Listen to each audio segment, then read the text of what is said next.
as laid down on the table. Honorable Prime Minister Narendra Bhai Modi, Deputy Chairman Sri Harivamsji, Minister of Parliamentary Affairs Sri Prahlad Joshi, Leader of the House Sri Piyush Goyal, Leader of the Opposition Sri Mallikarjuna Kharge, leaders of various parties and honorable members.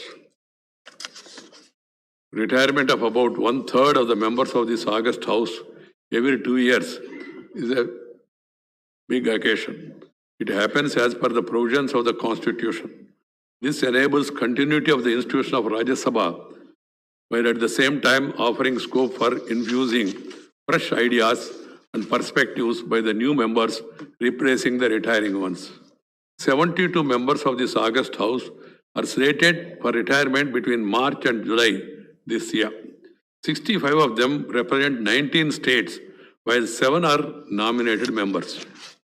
From my own observation as chairman of this August House, and as informed by the Secretariat, these 72 members constitute a vast pool of considerable legislative experience, domain knowledge, parliamentary skills, and proven performance in this House. It is not often that such a valuable pool of members retire in one go. 27 members, accounting for 38% of the retiring, would have served 2 terms or more, reflecting on the loss of experience that the House would be incurring. The A.K. Anthony and Srimati Ambika Soni would have served 5 terms. Sri Anand Sharma, Sri Suresh Prabhu and Sri Praful Patel, 4 terms each. Dr. Subramanya Swamy, Sri Jairam Ramesh, Sri Prasanna Acharya, Sri Sanjay Raut, Sri Naresh Gujral, Sri Sukhdev Singh Dinsa, and Sri Satish Chandra Misra, 3 terms each. Another 15 members are retiring after serving 2 terms each. Will be missing this pool of wisdom and experience. The 72 retiring members have a total experience of 143 terms in Rajya Sabha. Of them, 17 members were in the Lok Sabha earlier for a total of 38 terms. In effect, the House loses a total parliamentary experience of 181 terms in both the Houses. Sri P. Chidambaram has the longest legislative experience of 1 term in this House, besides being Lok Sabha member 7 times earlier. Sri Praful Patel served 4 terms each in both the Houses. 9 women members are also retiring in this round. The 4 ministers completing their term are Srimati Nirmala Sitharaman, Sri Piyush Goyal, Sri Mukhtar Abbas Naqvi, and Sri Ramchandra Prasad Singh. Floor leaders of 4 parties, namely Sri Prasanna Acharya of BJD, Sri Sanjay Raut of Shiva Sena, Sri Satish Chandra Misra of BSP, and Sri Balvendra Singh Bundar of Shiromani Akali Dal are also completing their tenure. I thank the ministers, the seniors, and floor leaders for assisting me in resolving some contentious situations. Chairman of the 8 department-related parliamentary standing committees of Rajya Sabha, retiring. Sri Anand Sharma, Sri Jairam Ramesh, Sri T.G. Venkatesh, Sri Vijay Sai Reddy, Dr. Vinay P. Sahasrabuddhe. We will also be missing the renowned sports icon, Srimati M.C. Maricon, a nominated member. Honorable members, this is an occasion to recall brief contribution of the retiring members to the proceedings of this House. The contribution of veterans like Sri P. Chidambaram, Sri Kapil Sibal, Sri Praful Patel, Sri Anand Sharma, Sri Jairam Ramesh, Sri Suresh Prabhu, Sri Prasanna Acharya, Sri Naresh Gujral, and Sri Satish Chandra Misra are too well known to be recounted by me. I deem it appropriate to briefly mention the contribution of the retiring chairman of the 5 department-related standing committees of this House, given the importance of these committees. The Committee on Home Affairs, chaired by Sri Anand Sharma, has studied in depth various issues relating to COVID-19 pandemic. I have gone through that report. Given the importance of the issue, the committee examined the matter in detail, not for fault finding, but to lay out a pathway to tackle such situations in future in a concerted manner by enhancing our collective preparedness. The Anand Sharma in particular and members of the committee in general deserve appreciation for such an approach in the larger interest of the country. The committee also met more often and for enhanced duration. The Committee on Transport, Tourism and Culture is the lead performer for a long, both in terms of attendance and duration of the meetings. Under the chairmanship of Sri T.G. Venkatesh, this committee strived even harder to further improve the performance to achieve 50% attendance and meeting duration of 2.5 hours per meeting. The benchmark set by me for these committees.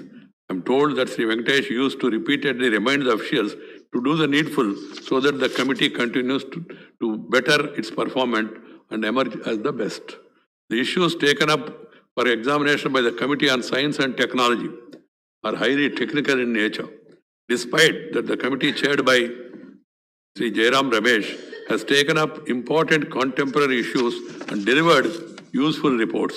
I appreciate Sri Jairam Ramesh for his initiative of examining the menace of misuse of social media for pornography and its adverse impacts on children and submitting a report as chairman of an ad hoc committee, which was constituted by me.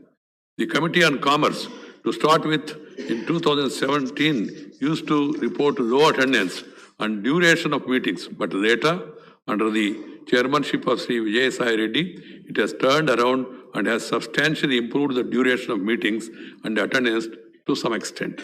Under the chairmanship of Dr. Vinay Sahasrabuddhe, the Committee on Education has shown a very remarkable improvement. I am told many of the meetings lasted for 3 to 4 hours each.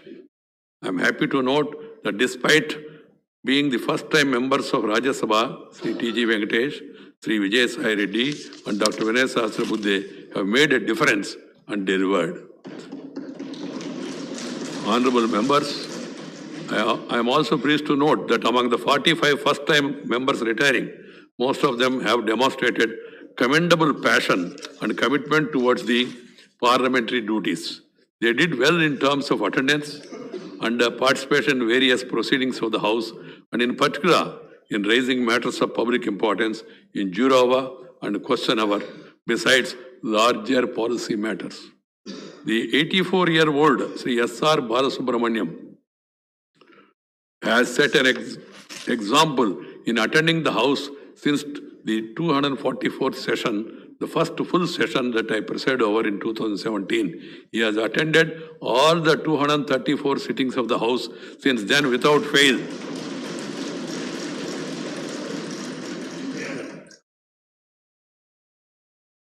This is a remarkable commitment to one's parliamentary duties, demonstrating that passion and sincerity have nothing to do with the age.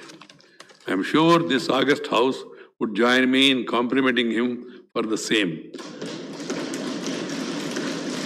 There are other members also who are attending, but I am not mentioning their names because they will continue to be attending the meetings. There are several other members among the retiring who have reported more than 90% attendance. I can't take their names given the time limitation. I am extremely delightful to note that Srimati Chaya Verma, Srimati Rani Nara, Srimati Sampatya Uke, Srimati Rupa Ganguly, and Srimati Janardhan Das Vaidya, Janna Das Vaidya have excelled with their enthusiastic participation and performance. Nominated members like Sri Swapan Das Gupta and Dr. Narendra Jadhav have enriched the proceedings of the House with their analytical perspective. Several first-time members like Dr. Sasmit Patra have shown a lot of promise by quickly adapting to the nuances of the functioning of the House. Sri Sasmit Patra was also chairman of the panel, and he conducted the proceedings also in a very dignified manner. To be a legislator, honorable members, is an honor conferred by the people. It is even more a privilege to be a member of the Rajya Sabha. Such honor and privilege come with a set of responsibilities towards incorporating the expectations and aspirations of the people in the designing of laws and policies. Unfortunately, at a broader level, that privilege is not being put to best use. Functioning of the legislature is being marred by persistent and often unjustifiable disruptions. It is time due to such tendencies. This needs to be curbed before it becomes too late. Disruption-free proceedings offer a range of opportunities to the members to give out their best, as we get to see during the smooth functioning of the House. Purpose, passion, and procedural integrity shall be the hallmarks of the legislators across the country. Legislators across the country, normally they look to Parliament, particularly to Rajya Sabha, because we are a House of Elders.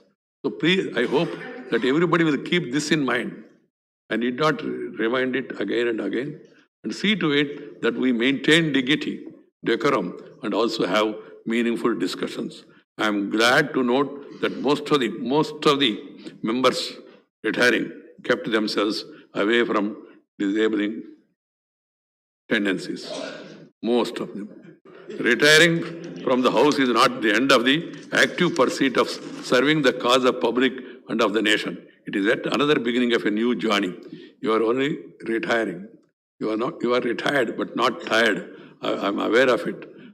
You will be active in public life and you will be making your own contribution to enrich the public life. I am sure all the retiring members would look back with the contentment of having fulfilled your parliamentary obligations. I do hope that some of you, I hope that everybody returns, but it's not in my hands. I do hope that some of you would return to this August House to continue from where you would have left. In either case, I wish all the members a meaningful and fulfilling journey ahead. As chairman, I put on record my appreciation to all the retiring members for your contribution to the functioning of this August House with passion and commitment. While we will be missing some of you, but you, each one of you, will continue to be in our thoughts. Good things will always be remembered. It was nice knowing you all, and it was a very good experience for me. And I particularly used to feel very happy when members come prepared, analyze issues, and make wonderful contribution. I used to feel very happy, as if my family member is performing in such a manner. That's an opportunity for me as a chairman. I have some experience as a member of the parliament, member of the legislature, and also as Minister of Parliamentary Affairs and other ministries. I have seen that members who come prepared, given an opportunity, they make excellent contribution. They have been. And it will be going on record. One has to understand, nobody is going to tell you. Unfortunately, our Indian media's present tendency, they do not report the actual proceedings and the constructive contribution made by the members, because the construction is normal, destruction is abnormal. So I asked some of the media people, sir, why are you giving importance? They said, sir, if a dog bites a man, no news. If a man bites a dog, then it's news. If the parliamentarians get onto a bench or do something, tear the papers, do something, it naturally becomes a news. But I said, if a member comes prepared and makes a wonderful speech, analytical speech on a subject, it's a news. It should be conveyed to the people. I hope at least in future also, the media, Indian media, will realize this responsibility and see to it that justice is done. That will also be useful in correcting the behavior and conduct of the members and give them the needed encouragement or discouragement if they are not performing well. I hope that everybody concerned will be keeping it in mind. Once again, my best wishes to all of you. Honorable members, today I have decided to first, after the Prime Minister speaks and leader of the government and the nation, then the leader of the opposition will speak. Afterwards, leaders of different parties, they will be given an opportunity. Then afterwards, members who are retiring, they will be given an opportunity. I would request every one of you to be brief so that others also will get an opportunity. Keep that in mind. Other things you want to talk about individuals in detail, lot of space is available outside. You can meet, you can talk to each other and exchange your views also. And you can write articles also in the newspaper. Nobody is going to prevent this. After the Honorable Prime Minister, Leader of the Opposition, then Deputy Chairman, then Sri Derek Oberyn, then Sri Tiruchi Siva, then Sri Prasanna Acharya, then Dr. Keshav Rao, then Sri Vijay Sareddy, then Elmaram Karim, then Dr. Tambidurai, then Professor Ram Gopal Yadav, then Sri Premchand Gupta, and other members, leaders of the other parties also, who wish to make some observation, they will be given an opportunity. I only appeal to all the members not to trouble the chair, whoever is there in the chair.